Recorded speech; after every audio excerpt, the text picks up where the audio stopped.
us, but I appreciate y'all coming to hear about Blue Skies. I brought with me today some friends that you'll hear from in a little bit. This is Nathan, and he is one of our families. You're going to hear from Nathan and his mom, Amanda, as they share their story. But we also have on our website, you'll be able to follow along and hear some of her testimonials about what we do at Blue Skies. But for those of you that don't know, I grew up here in Cobb County, went to Marietta High School, and have a sister that's 10 years younger than I am.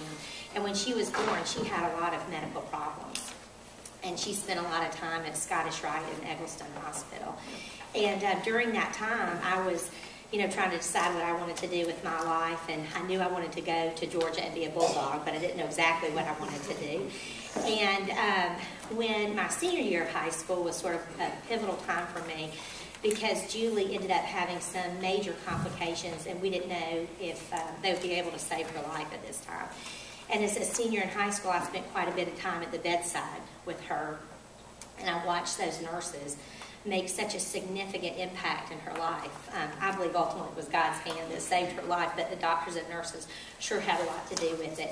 And after that experience, I said, you know what, I know what I want to do with my life. I want to be a nurse. So I sort of went into nursing without any family history of nursing or without thinking about that growing up.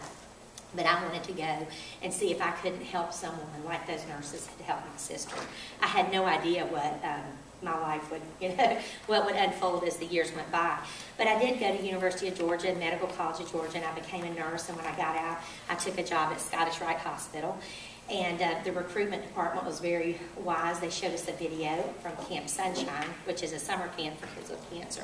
And as I began to watch that video and see the faces of those little kids and their bald heads and their big smiles, I'm like, oh, my heart went there. And I said, I didn't really know much about pediatric cancer, but those were the families that I wanted to try and help. So with that, I began working at the bedside, and I loved it. I was just out of school. I was working evenings, and I worked night shifts, and I loved being there. And back then, which was back in 1987, we didn't have nurse techs and secretaries and a lot of the other support that they have today. And so the nurses, we got to do everything. We took every meal tray to their rooms, and we brought every meal tray. We knew who ate the Jell-O. Was it grandma, or did the child eat the Jell-O off the tray?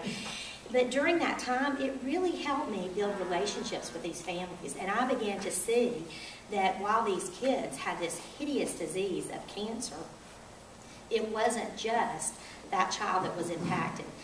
So often the mom was there at the bedside, and the dad had to work because they had to keep insurance up to keep things going.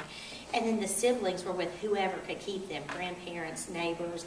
And no matter how much the moms and dads' hearts were into being right at the side of all of their children, they could not pull away from being at the hospital.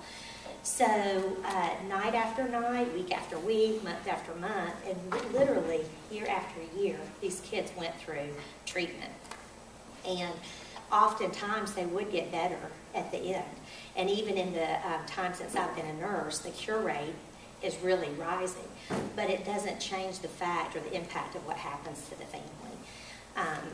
They're devastated financially. Even families who have, sort of normal resources at their hands are devastated, with the cost of chemo and scans and treatments and hospital stays and co-pays.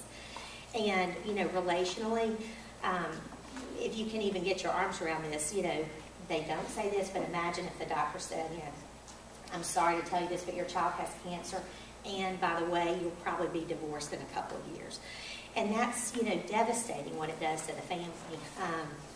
The older the kids are, when you have kids that are past the toddler age, those siblings feel so left out. And it's not unusual for us to hear things like, I wish I had cancer, because what they see is their sick sibling getting presents, and most importantly, getting mom's and dad's attention.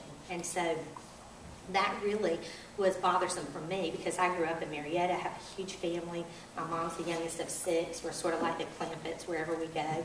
And we still all go to the beach together every summer. And even as a young nurse, I remember saying to my mom, I wish I could do something for these families. I wish I could take one of these families with us. I knew I couldn't change or fix their situation, but what if for a week they could run around and laugh and play, somebody could cook for them, somebody could provide activities for them so they didn't have to think about what are we going to do, or your other kids weren't saying, Mom, I'm bored, or when the parents are so tired and Mom doesn't feel like doing laundry or Dad doesn't feel like, running back to the pharmacy to get the medicines. What if for a week we could put a pause on things and they could come and go? And that just began to be something that was sort of in my heart and what I wanted to do. And years into my nursing, I went back and got my nurse practitioner degree and my master's in nursing. But even as I worked in the emergency room, I never lost that desire deep inside to do something for these families who were so devastated and impacted. And I had someone ask me, well, what would you do if you had $1 million? And it was a strange question because I'm like, I grew up in Marietta, went to public school, I'm a nurse, I don't even know what $1 million would look like. So it was sort of like the, completely wide open dream. And I said, if somebody gave me $1 million, I would take kids with cancer and their families to the beach and let them have a retreat and get away. And she said, well, why would you let $1 million stop you if that's what you want to do with your life? And I said, oh, because I'm going to get married and have 6 kids like my grandmother, and I stand in front of you, 46, never married, no kids. So, God sometimes has a different plan for our life. But that was sort of the inspiration to get all this going. And so what we do is exciting. We've just started in March of 2010, and last year, our first year we had 2 retreats. Last year we did 4 retreats, and so we're trying to get up and ramped. I ran another organization similar to this for 10 years. We were in over 30 states and had raised several $1 million, and even with all that we were doing, we were only serving 100 families at a time. 50,000 families are faced with pediatric cancer, and so we're sort of spreading out with Blue Skies to reach as many as we can. But I did bring a special guest for you because I thought I can tell you how great I think our program is, but there's no one better than someone sort of who's experienced to share with you. So Amanda is going to share, and we asked Nathan to say a word, and he asked his mom last night if she would print off the words to I Am the Tiger, because he wanted to take just a quick minute, because he knows we're timed, but to sing a quick chorus, because we do have a talent show there, and the kids love to be able to stand up on stage and let that light shine on them. So I'm going to turn it over to Amanda.